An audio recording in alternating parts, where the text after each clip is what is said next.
Assalamualaikum warahmatullahi wabarakatuh. Perkenalkan, nama saya Eva Aziza dengan nomor stambuk D1A1180114. Jadi kali ini saya akan mereview sebuah jurnal di mana review ini adalah tugas dari metodologi analisis data agribisnis. Pada kesempatan kali ini saya akan mereview sebuah jurnal yang ditulis oleh Ani Setiawati yang berjudul Analisis Pengaruh PAD, DAU, DAK, dan Belanja Pembangunan terhadap Pertumbuhan Ekonomi, Kemiskinan, dan Pengangguran dengan menggunakan pendekatan analisis jalur. Dalam artikel jurnal ini terdiri dari 6 bagian, yaitu abstrak, latar belakang, landasan teori dan pengembangan hipotesis, metode penelitian, analisis data dan pembahasan, serta penutup atau kesimpulan. Di sini saya tidak akan mereview secara keseluruhan, melainkan hanya beberapa bagian saja. Baik, langsung saja. Jadi yang melatar belakangi penelitian ini adalah perbedaan PAD, DAU, DAK, dan belanja pembangunan yang berbeda-beda antara daerah yang satu dengan daerah yang lainnya akan berdampak pada pertumbuhan ekonomi yang berbeda pula, sehingga mengakibatkan penurunan tingkat pengangguran dan tingkat kemiskinan yang tidak sama antara daerah yang satu dengan daerah yang lainnya. Untuk itu, penelitian ini mengkaji dan menguji pengaruh PAD, DAU, DAK, dan belanja pembangunan terhadap pertumbuhan ekonomi, kemiskinan baik secara langsung maupun tidak langsung, dan dan pengangguran dengan menggunakan pendekatan analisis jalur.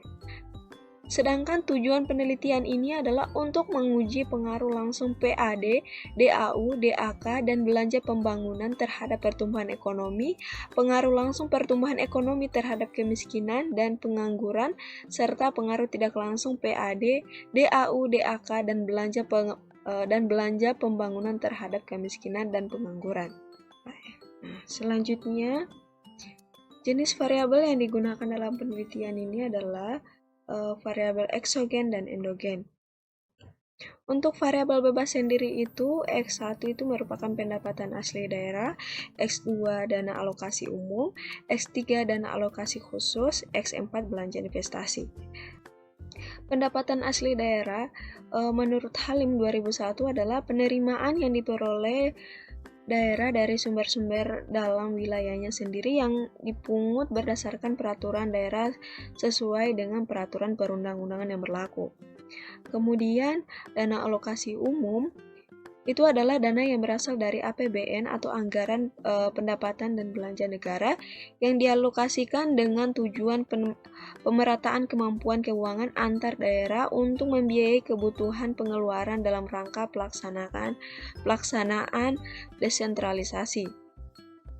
Sementara itu, dana alokasi khusus atau DAK adalah dana yang berasal dari APBN yang dialokasikan kepada daerah untuk membantu membiayai kebutuhan khusus.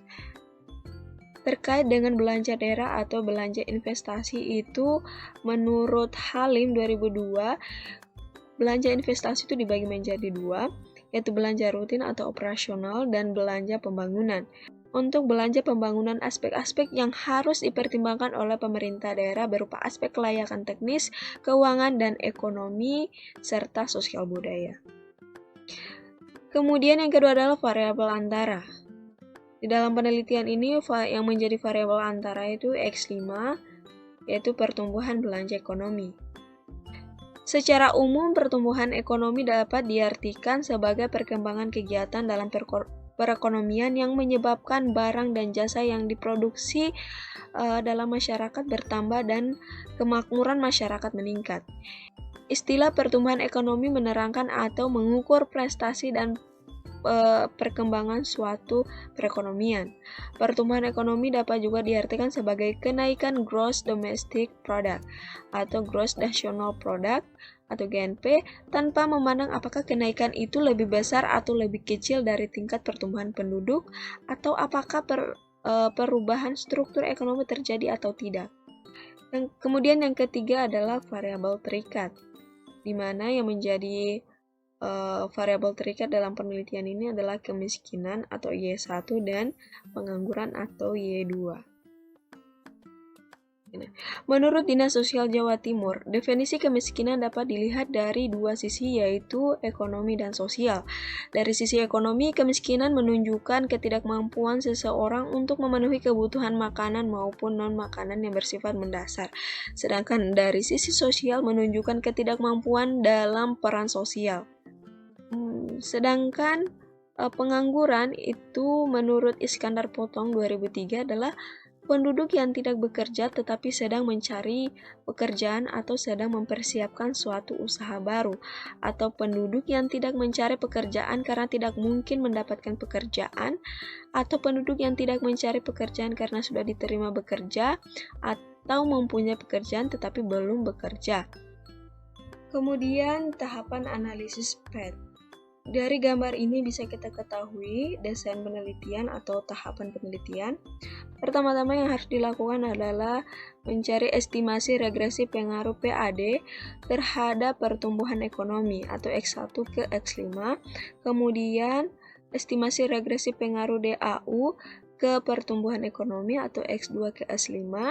Kemudian DAK ke pertumbuhan ekonomi atau X3 ke X5, dan estimasi regresi pengaruh belanja pembangunan terhadap pertumbuhan ekonomi atau X4 ke S5. Kemudian X5 ini atau pertumbuhan ekonomi akan diestimasi pengaruh pertumbuhan ekonomi ini terhadap kemiskinan atau S1 dan pengaruh pertumbuhan ekonomi terhadap pengangguran. Selanjutnya kita masuk ke hasil analisis. Di tabel pertama ini adalah hasil estimasi regresi pengaruh PAD, DAU, DAK, dan belanja pembangunan terhadap pertumbuhan ekonomi. Dapat dilihat bahwa PAD berpengaruh signifikan positif terhadap pertumbuhan ekonomi. Penelitian ini sesuai dengan hipotesis yang ada di dalam jurnalnya. Hasil ini juga sesuai dengan hipotesis di mana menunjukkan semakin besar DAU yang diperoleh, maka semakin menghambat atau mengurangi laju pertumbuhan ekonomi. Untuk DAK dan belanja pembangunan tidak berpengaruh signifikan terhadap pertumbuhan ekonomi. Selanjutnya, tabel hasil estimasi regresi pengaruh pertumbuhan ekonomi terhadap kemiskinan. Berdasarkan pada tabel ini dapat dilihat bahwa pertumbuhan ekonomi itu berpengaruh terhadap kemiskinan. Dalam hal ini, pengaruh pertumbuhan ekonomi adalah negatif terhadap kemiskinan. Selanjutnya adalah tabel hasil estimasi regresi pengaruh pertumbuhan ekonomi terhadap pengangguran. Dapat dilihat bahwa pertumbuhan ekonomi secara signifikan berpengaruh positif terhadap pengangguran. Penelitian ini tidak sesuai dengan hipotesis yang telah dipaparkan dalam jurnal ini.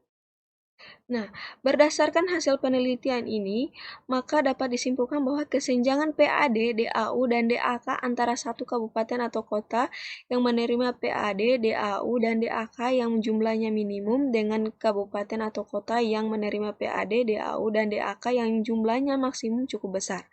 Bahkan kesenjangan belanja pembangunan antara kabupaten atau kota yang jumlahnya minimum dengan kabupaten atau kota yang jumlahnya maksimum terbilang besar. Pada tingkat kemiskinan dan jumlah pengangguran juga mengalami kesenjangan yang cukup besar antara kabupaten atau kota yang jumlahnya minimum dengan kabupaten atau kota yang jumlahnya maksimum untuk tingkat kemiskinan dan jumlah pengangguran.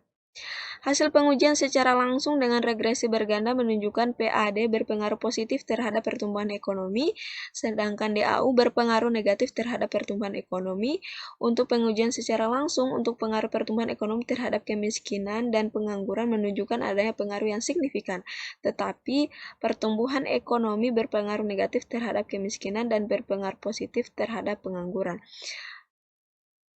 Hasil pengujian secara tidak langsung PAD terhadap kemiskinan adalah sebesar 9,66% dengan pengangguran sebesar 16,95%, sedangkan DAU terhadap kemiskinan adalah sebesar 4,9% dan terhadap pengangguran sebesar 8,6%. Jadi seperti itu Untuk kekurangan dari penelitian ini menurut saya mungkin variabel-variabel yang digunakan pada penelitian ini hanya beberapa saja, padahal masih ada variabel-variabel lain seperti pajak daerah, retribusi daerah, hasil laba kekayaan daerah, dana dekonsentrasi, dana perbatuan, belanja aparatur, dan lain-lain yang terkait dengan pertumbuhan ekonomi, kemiskinan, dan pengangguran. Kemudian saran dari saya untuk peneliti yang meneliti hampir sama dengan penelitian ini mungkin bisa mengurangi atau mengganti variabel-variabel tersebut dengan variabel-variabel lain yang memungkinkan relevan dengan pertumbuhan ekonomi, kemiskinan, dan pengangguran. Jadi seperti itu review kali ini, di mana kita mereview jurnal tentang analisis pengaruh PAD, DAU, DAK, dan belanja pembangunan terhadap pertumbuhan ekonomi, kemiskinan, dan pengangguran dengan menggunakan pendekatan analisis jalur. Saya kira cukup.